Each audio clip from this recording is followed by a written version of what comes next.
Yeah, I lied about it for a long time, covered it up. Doping was at the highest level of cycling, at the Tour de France level. It was very prevalent. And, I got caught and lied about it for a long time. Yeah, it was like I was living in my own personal prison with all my lies. I thought I was doing it for noble causes. I wanted to protect all my old teammates. I wanted to protect myself. I wanted to protect the sport of cycling. But little did I know that was the worst thing I could have done. Hello and welcome to A New Angle. I'm your host, Justin Angle, Associate Professor of Marketing here at the University of Montana College of Business. This podcast is my chance to talk with innovative thinkers, both savvy vets and up-and-coming stars in the Montana business ecosystem. My goal with these conversations is to dig deep into how these people think, to understand how they view the world and conceptualize the opportunities it presents. Let's go.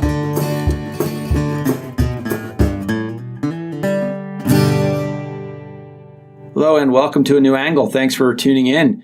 If you enjoyed our promo or our interview with Bryce Ward and are coming back for more, thank you. Thank you for your dedication. We appreciate the support. We're trying to grow this thing.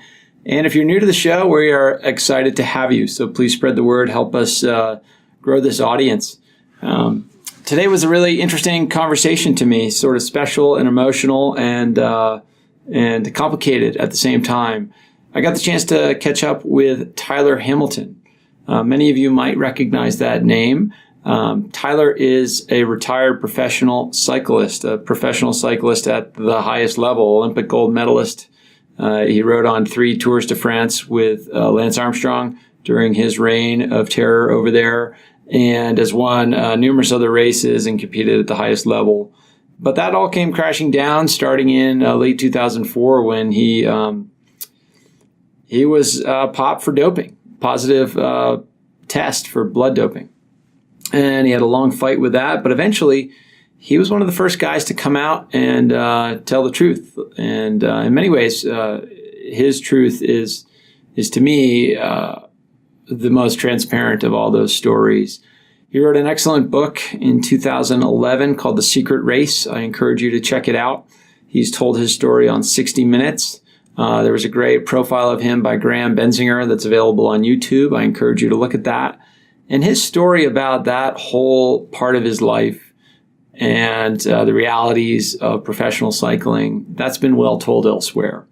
So in this conversation, we tried to take a different approach. I tried to think about what else from Tyler might be interesting. And we tried to get in, how do you go about making change in your life? Because that's essentially what he's trying to do. How do you go about making change in your life? And he is in the process of doing that. And the second part of that question is, why is Missoula a particularly good place for somebody to do that?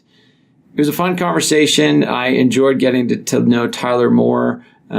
We have a far-ranging conversation. It doesn't quite fit into the business framework we have here at the College of Business, but an interesting guy with an interesting story and a really good perspective on how to make change in your life. So without any further ado, I give you Tyler Hamilton.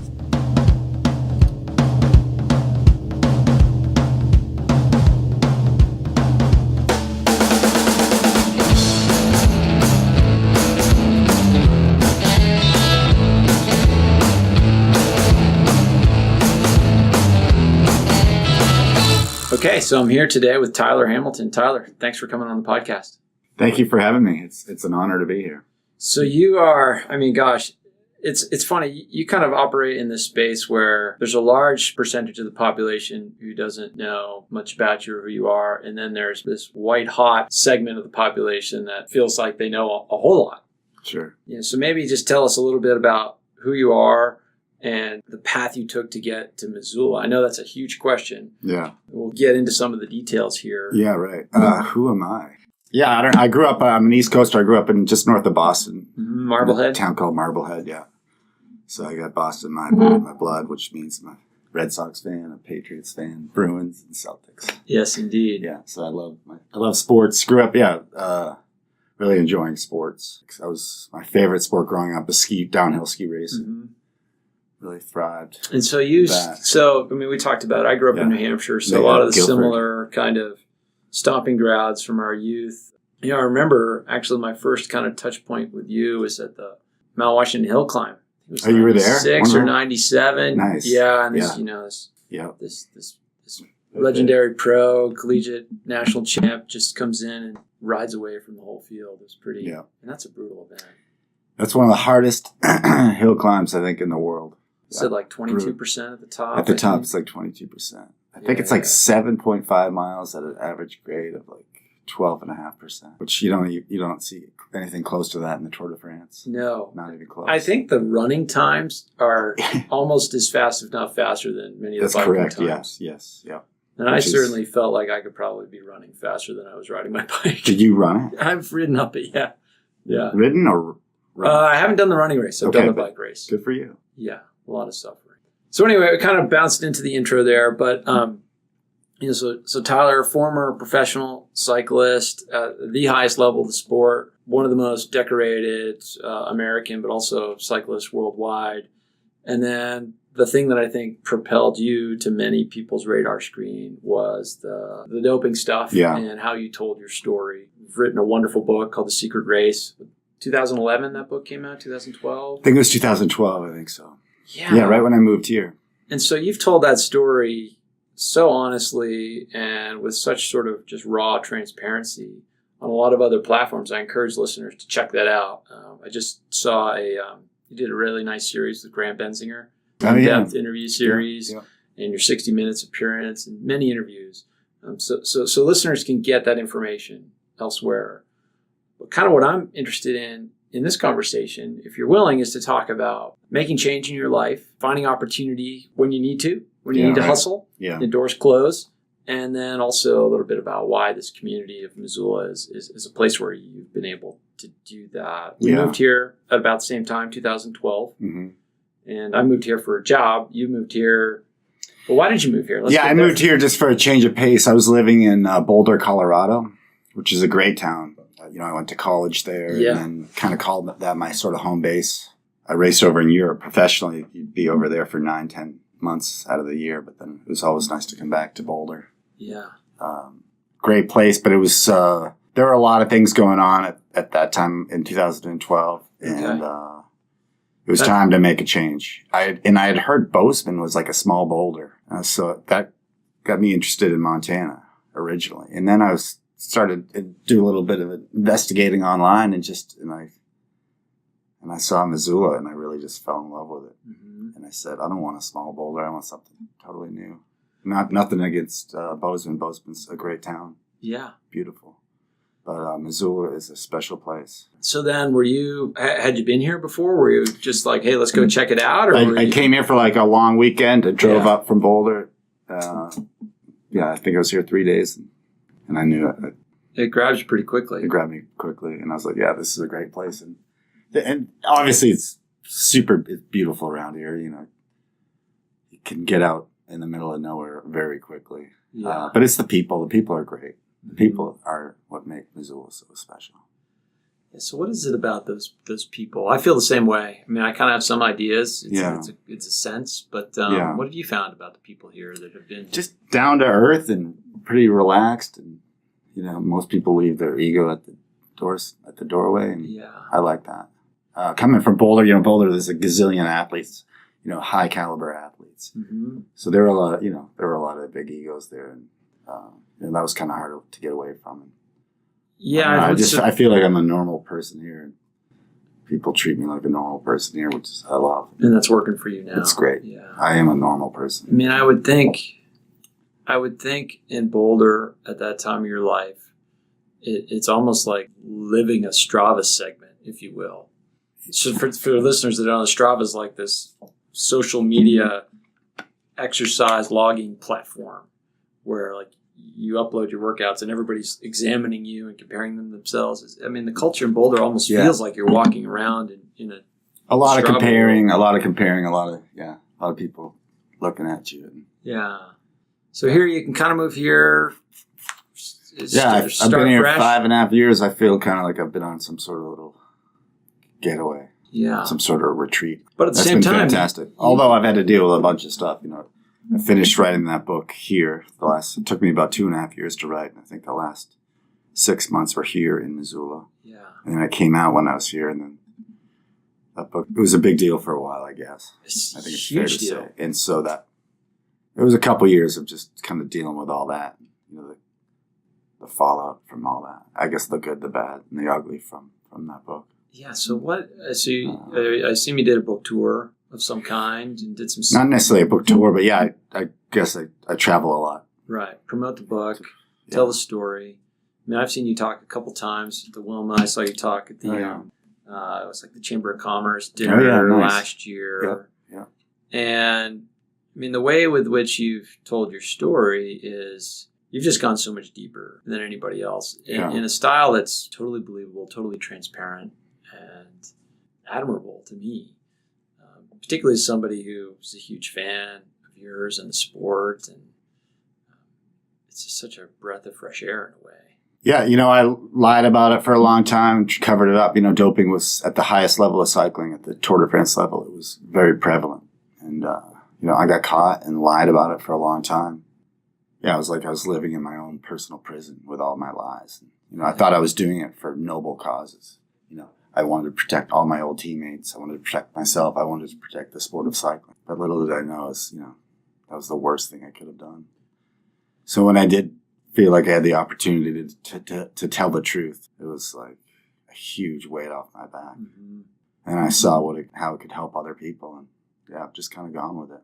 It feels like the right thing to do.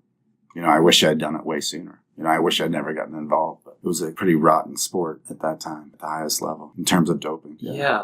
I mean, that's the thing. And it's something I'd love to get your thoughts on is professional sports in general. How do we, as an academic, I'm sort of trained to be a skeptic. So how do you reconcile your sort of experience with how you view sport in general? Because you coach kids up at Snow Bowl. I see you up there all the time coaching these junior racers. Yeah. So sport is such a force for good in our lives, but how do we partition that from our feelings towards what's going on at the highest levels? Yeah. Up to a certain level, I love it. And then afterwards, I think I'm a little bit maybe skeptical or not 100% sure, really. Based on what I've seen. I speak a lot about all this, and I get a lot of people afterwards from the crowd that come up and tell me, share a story about themselves personally, or a brother or a sister, or whatever, or a friend who went through something. Mm-hmm. So I've heard a lot of stories about a lot of different sports. It's not just cycling. Cycling was not the only sport that had a problem. Yeah. It's everywhere at the highest level where people are making money, where there's big sponsors. Yeah. And it's, after this whole cycling really explosion with the doping, with that news coming out, 4 or 5 years ago? Pretty much, yeah. A lot of people have said, okay, now it's all gone. It's all behind us. That's far from the case. We have to work harder now in all sport to try to make sure we have clean sport. We don't have clean sport today. That's a fact. Yeah, I mean, it would seem like this thing where I've heard horrible stories about kids in high school, before high school. I'm not going to say the sports that I've heard, but junior high school. Well, there's a lot of rewards to it. Yeah. They want to get a Division I scholarship. Yeah. And, and that means they have to be on the team their freshman year in high school, whatever. There's many stories. But I've heard stories from all different sports, from politicians, from people on Wall Street, from you name it, I've heard it. And it's been pretty eye-opening. So my first fall teaching here, I had a student approach me about academic doping. Yeah. He didn't call it that, but he was talking about Adderall and other prescription meds. That's a huge problem. Yeah, and if it's performance enhancing in terms of your academic performance, then we're talking about some interesting life questions with if somebody outperforms on the SAT or in class, and that opens doors into colleges that other people might not. It's a big deal. It is a big deal. So how do we as a society, right now, like in sport, it's easy to sort of say, well, here's the list of things you can do and can't do. And so people those are the rules, and they either choose to obey them or not. And right. That, in every sport, there's giant loopholes. Yeah, exactly. So if you're at the elite level, plenty of people to help you. Plenty of people will let you know where the loopholes are and how to avoid having a positive test. Is that just the nature of competition? People are going to always find those loopholes, those lines, and try to like it. I don't know who said it, but that famous baseball quote: "If you ain't cheating, you ain't trying." Oh yeah, who said that? Yeah, somebody. in my opinion, I mean, the pressure to succeed these days is, it's never been this high. Whatever it is, in academics, in the business world, in sports. So when that pressure is so high, like, people are going to eventually cut a corner a little bit, and then the next time maybe a little bit more. And then before you know it, you're deep into it, up to your neck in it. And then you take a step back. You're like, how did I get here? That's kind of what happened to me, at least. And people tell me stories about on Wall Street. How they're groomed. They get in there fresh out of college, and they pick out the ones they can trust. And before they know it, they're deep into it, not happy about where they are. Yeah, maybe happy about the money they're making, but not ethically where they are in their life. And so you've been in that space where you're locked in, and I don't exactly know what that feels like, but it's a strange place. Yeah, and so how do you had the weight of the sort of federal government and that investigation sort of say, hey, you got to come in and tell the truth or you go to jail. Yeah.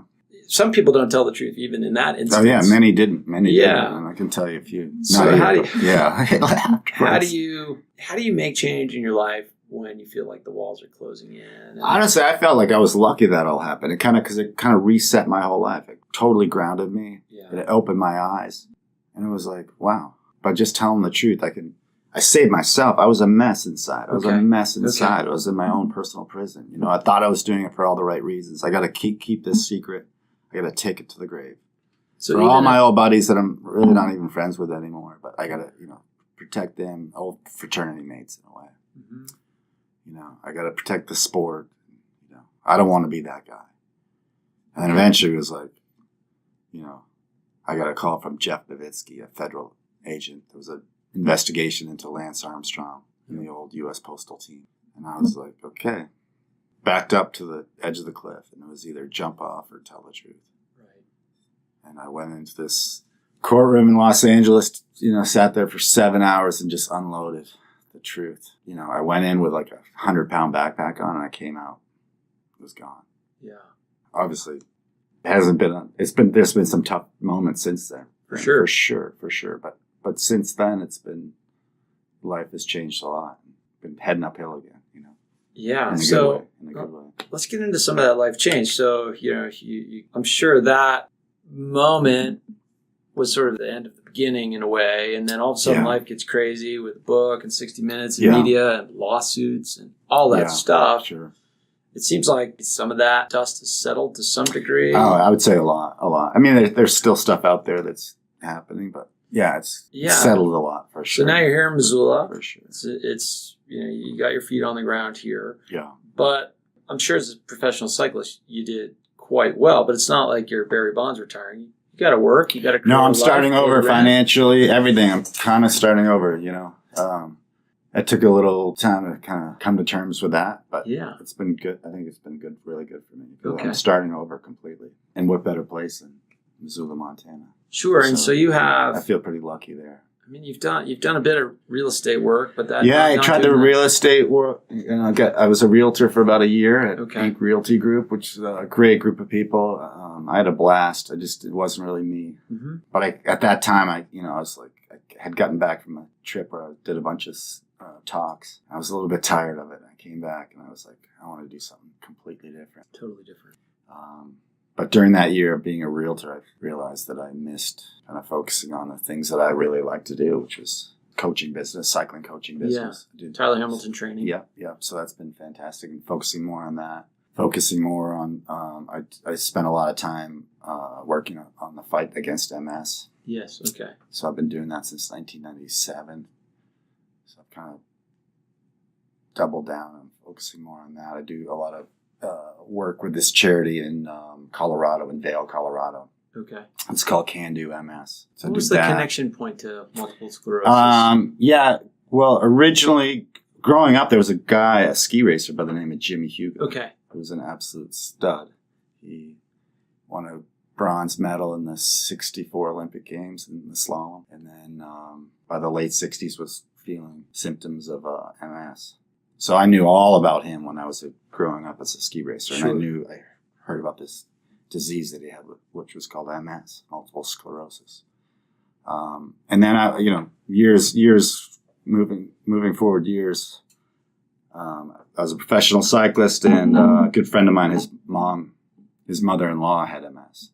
And he invited me to go to a charity ride in Massachusetts, where I was living at the time.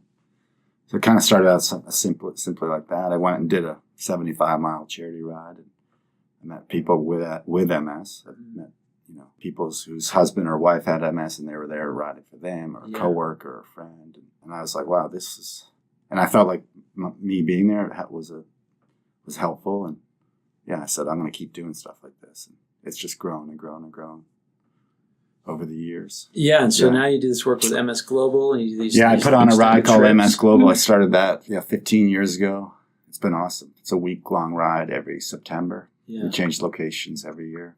Last year was in Mallorca, Spain. Okay. This year will be in Moab, Utah. We raised, I think, $250,000 last year, which was great. That's amazing. So, now I do a bunch of ski events for this Can Do program. It used to be called the Jimmy Hugo Foundation. Now it's called Can Do MS. Okay. When Jimmy was first diagnosed with MS, they said, "You just sit on the couch and save your energy." And he was an athlete, and he did that for a couple of years and realized that was no life to live. He started being active again, and it really changed his life. Yeah. So. Yeah, I know. That's what they teach people in these Can Do programs. And it's fantastic. I went and sat through a 4-day program, and it was just really eye-opening. And you could see people's lives changing right in front of you. And that has to be pretty awesome. I mean, it has to resonate with you in the process of making big change in your own life, I would think. Yeah. What I've realized, since coming here to Missoula, is what makes me happy. I love helping people. Yeah. At the end of the day, whatever I can do to help a person, anybody, that's what I enjoy doing. It's very fulfilling. Yeah, whether it's coaching kids or coaching cyclists that have this business, or helping people in the MS community or whatever. I don't know. I want to do more around this community. I deliver food once a month for the food bank. Okay. I've done some work at the Poverello Center. We're all pretty lucky. There's a lot of people out there who've been dealt bad hands. Yeah. And we all need to give back more. We can all do more. I can do more. So, the life of a professional athlete is hugely self-centered in a way. Oh, big time. You're so focused on yourself. Yeah. And now your life has changed. You can see this sort of service orientation, coaching other athletes to help them succeed. You're raising money and helping people fighting a disease. And this coaching up at Snowball, I see up there, just it seems joyful. It is with joyful. The kids up there. Yeah. Great kids. And so, has that been an explicit choice in your life to seek opportunities to serve, or has it just sort of you've arrived at that place? Yeah, I think it's just arrived. It just kind of happened naturally. The ski race, I grew up a ski racer, so for me, it's kind of come full circle now, coaching, lugging around the gates. Yeah. Kind of standing on the hill, watching kids ski by. Yeah, that's kind of come naturally. Yeah. And so how about the complicated relationship with the bike industry? So get out of cycling, and then I'm sure there are times where you're like, I don't want anything to do with a bike or cycling or any of that. Yeah. But at the same time, that's a big part of your DNA, I would think. It was. I took a big step away from cycling for a while. I still had a coaching business, a biking coaching business, but I did very little riding myself. I really tried to not really read a whole lot about it. I just needed some space from it. I was really deep into it for such a long time. And kind of what I went through was pretty heavy. It was pretty much as heavy as it gets, really, at least at times. Yeah, it was, to be honest, and what better place to kind of step away from bike riding, here in Missoula. There's so many other things to do. Got out, done tons of hiking, got into paddleboarding here. We have all these fantastic, beautiful rivers here. Mm-hmm. Got back into skiing. Okay. I didn't ski for years. It's probably in your contract. You couldn't ski. Yeah, it was. In some of my contracts, I was not allowed to ski. Wow. And, but I felt like, the cycling world sort of turned their back on me, Mm-hmm. I get it. I cheated and lied for a long time. It was what was happening during that period in the cycling world. It was not just me. It goes really deep, far deeper than, some have come out since then and told the truth. That's 1%, max 0.5%. There's a lot that haven't come through and told the truth. Not to say they need to go out and tell the truth now, but, a lot of people turned their backs on me and thought it was, it was just me and just Lance and just a few other bad eggs. And we were the bad guys. Everybody else was doing it fairly, but obviously that wasn't the case. I think And to be honest, so I kind of turned my back. I kind of just walked away from it a little bit. I kept a little bit of one pinky finger in with my coaching business, but sure. yeah. Yeah, I mean, I people generally, we don't like nuance in our lives. We don't like things that are complicated. So to sort of write you guys off as bad eggs in an ethical system or an otherwise pristine system it's short-sighted. Yeah, and a lot of people then said, "Okay, doping is over. Yeah, doping that's is true done too. with." That was interesting because obviously that's your version. I mean, when you came out and told the truth, it seemed like you went all the way. Whereas I did. There was this other cohort of fellas that it seemed like they all had the very similar story. Like, hey, these are the things we did, and then we stopped on this date. And 2006, they all stopped. Yeah, What day? exactly. Did they all decide on their calendars we're going to stop on this day? Probably has to deal with when they want their statute of limitations and their suspensions. It seems all negotiated. Yeah, I guess. Who knows? But I can't be critical about it because I lied about all my stuff. Yeah, there's no utility. So, and I get it. Feds came knocking on my door. I had already been dealing with the doping issue for a while personally, whereas a lot of these guys, that was new to them. Right. Although they've been doping for a long time, they had not had to come to terms with the truth till then. Right. So I get it. Yeah. You go through a period where maybe you tell 80% of the truth, but for whatever reason, you hang on to that last 20%. I don't know. But yeah. So everyone's on their own paths. Sure. And I got a little bit of a head start on them. So I ran into a guy this last year who grew up here in Butte by the name of Levi Leipheimer. So I've seen him the last 2 Novembers. I've done an event out in Northern California. So I bumped into him a couple times. And just in the last year, so 2 Novembers ago versus this last November, I saw a big change in him. Just coming to terms with it. And just being a little bit more open about it. And we made some big mistakes, but we're not bad people. He's a good person. I'm a good person. But, we picked the wrong time to be in the sport of professional cycling. Or maybe the right time. Or maybe the right. Yeah, maybe it's all. Yeah, totally. Yeah, I mean, it's hard to kind of think about how this industry of sport, is it capable of change? There's not a lot. We've got a lot of work to do. A lot of work to do. I don't know if you've seen that movie Icarus. Yeah, that's insane. Film. Yeah, and there's other one that's not. I'm sure that's just the tip of the iceberg, and it's ugly, real ugly. Yeah, I mean the whole Icarus Russia story. I mean, people are getting killed.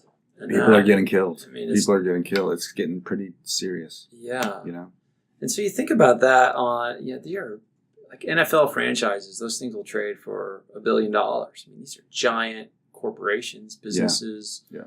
And I mean, it goes back to our previous question. Is it possible to even have, it's an entertainment business. I mean, I guess sport in many ways is an entertainment business. Is it possible for it to be clean? Should it be clean? Like, what does that even mean? You got to try. You got to try real hard.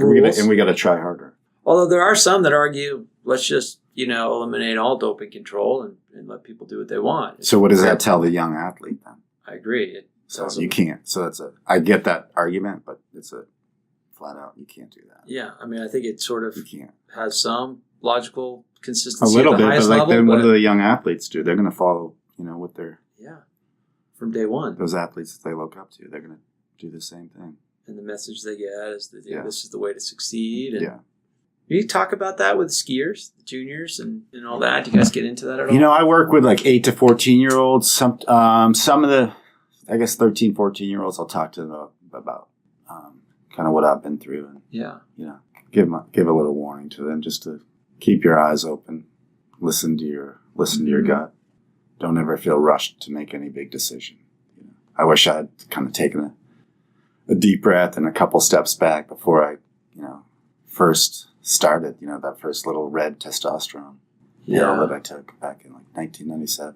That to me, when reading your book, that's the piece that stood out to me as the most salient. And I think maybe something that's fewer people have talked about. Like by the time you got to that moment where you took the red pill or got the paper bag or whatever, you were all in on this life, this career. Yeah. And in order to succeed at that level in sport or in many things in life, you have to go all in. And when you go all in, you cut off other doors. I was all in. I dropped out of my, I was in my senior year at University of Colorado. I dropped out of school, rode for the U.S. national team for a year. Then the following year I was professional. Yeah. And couple of years later into my professional career, I think I was in my third season as a professional, we were a couple months away from riding in our first Tour de France.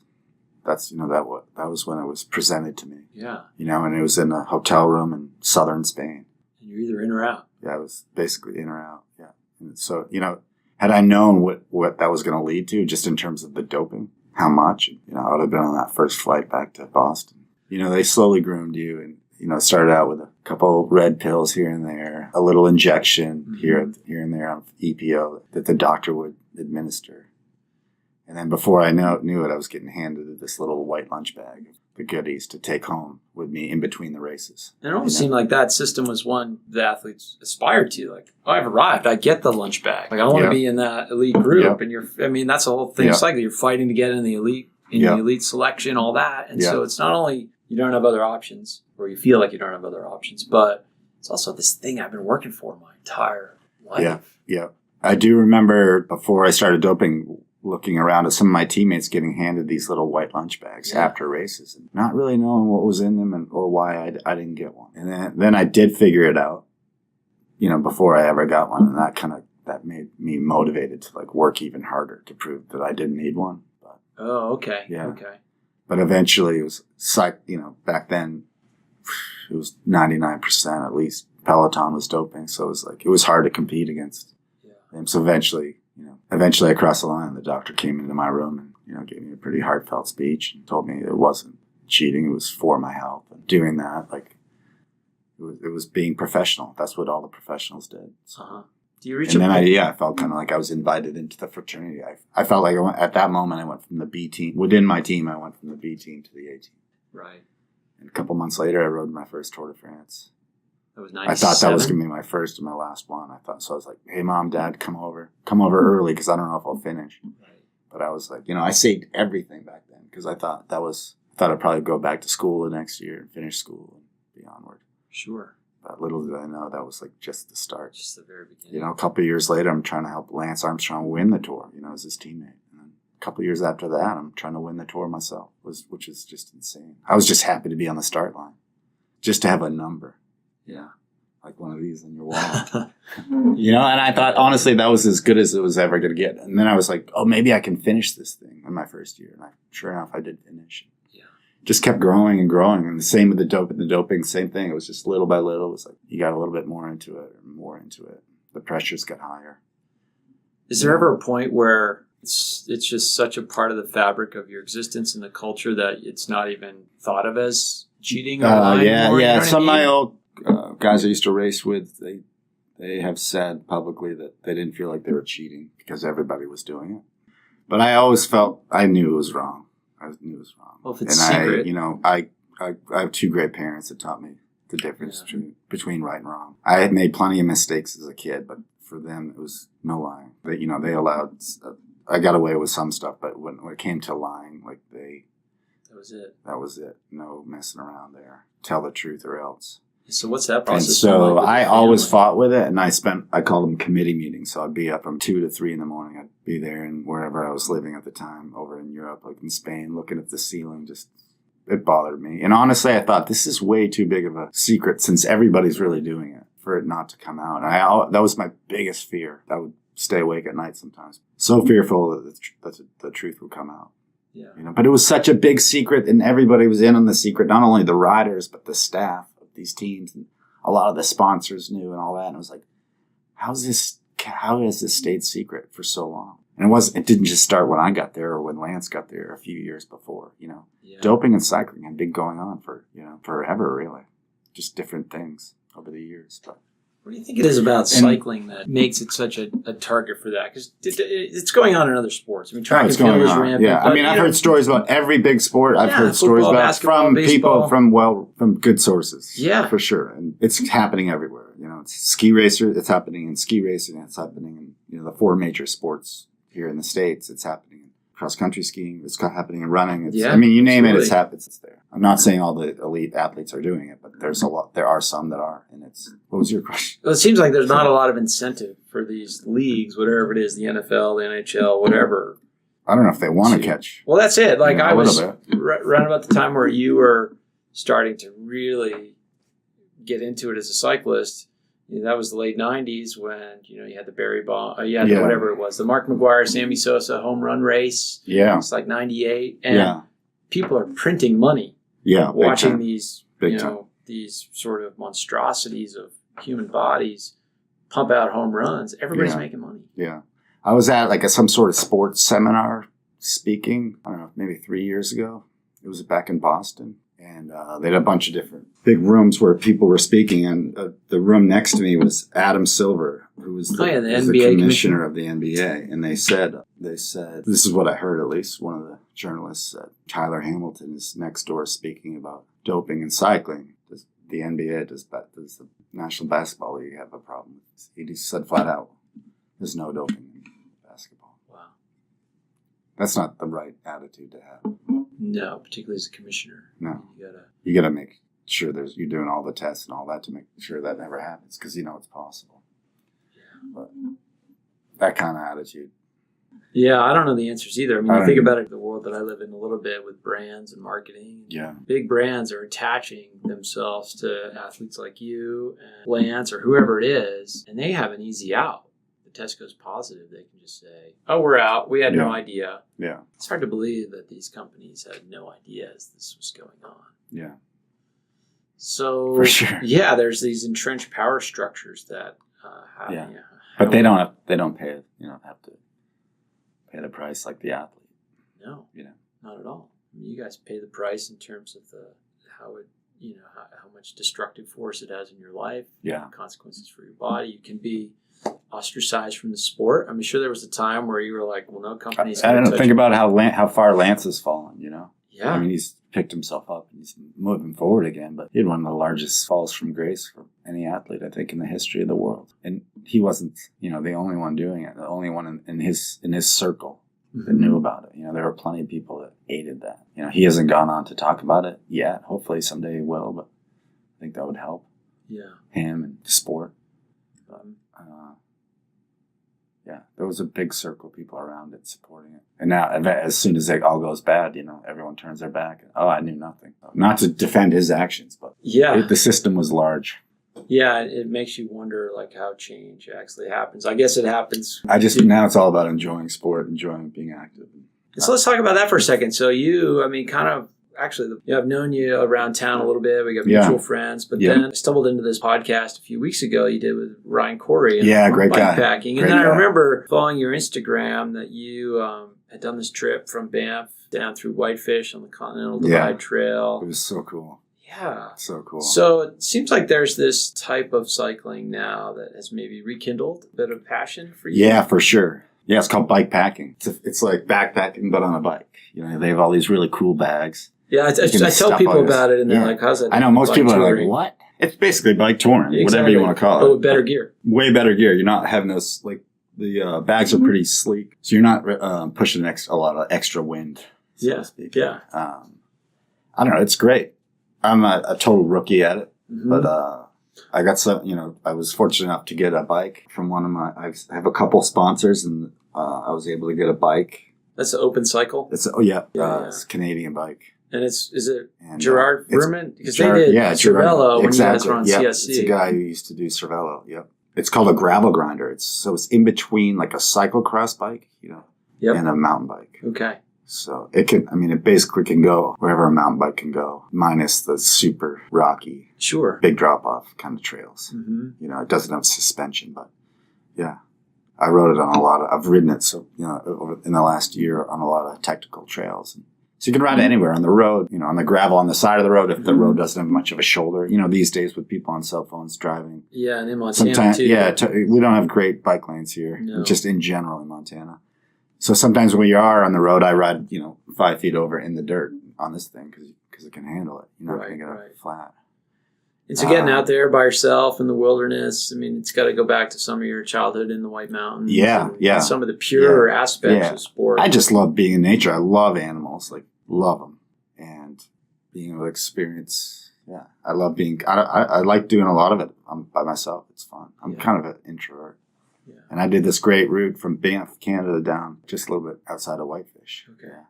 And all on this trail called the Great Divide Mountain Bike Route. And it was awesome. Saw a lot of wildlife. Saw a grizzly bear on the first day. Wow. Which was great. Went through a section called the Grizzly Bear Corridor, which is in the Flathead Valley on the Canadian section of the Flathead Valley, basically north of Pole Bridge up in there. It's dense, it's remote, and they call it the Grizzly Bear Corridor. That was probably the highlight. I was definitely really nervous in that section. I had bear spray, and I must have yelled "Hey Bear" 1,000 times that day. Oh yeah, I know that much. You know what I mean? Just yell it, keep yelling it. And, make noise. Yeah, lots of noise. But there were a few times where I was, And so as you've gotten into this kind of new style of cycling to you, are you now with your coaching business at all taking it in that direction? We're going to start heading that way a little bit, but I mean, I'm still learning myself, so I'm not coaching the athletes. There's people that race these super long distances. Absolutely. Now, and that's becoming more and more popular. Mm-hmm. But I would say I still have some learning to do before I want to coach somebody. I'm going to take a little time on that. But yeah, that's something where we're heading that way.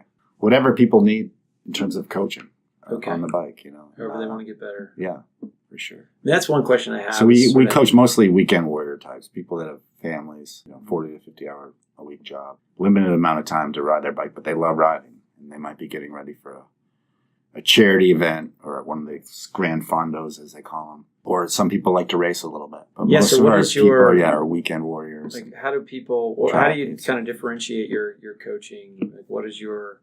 Yeah, it's all custom based. Value. Each there's no two programs that are the same. So get to know the individual, their goals, what they're looking for, and start from there.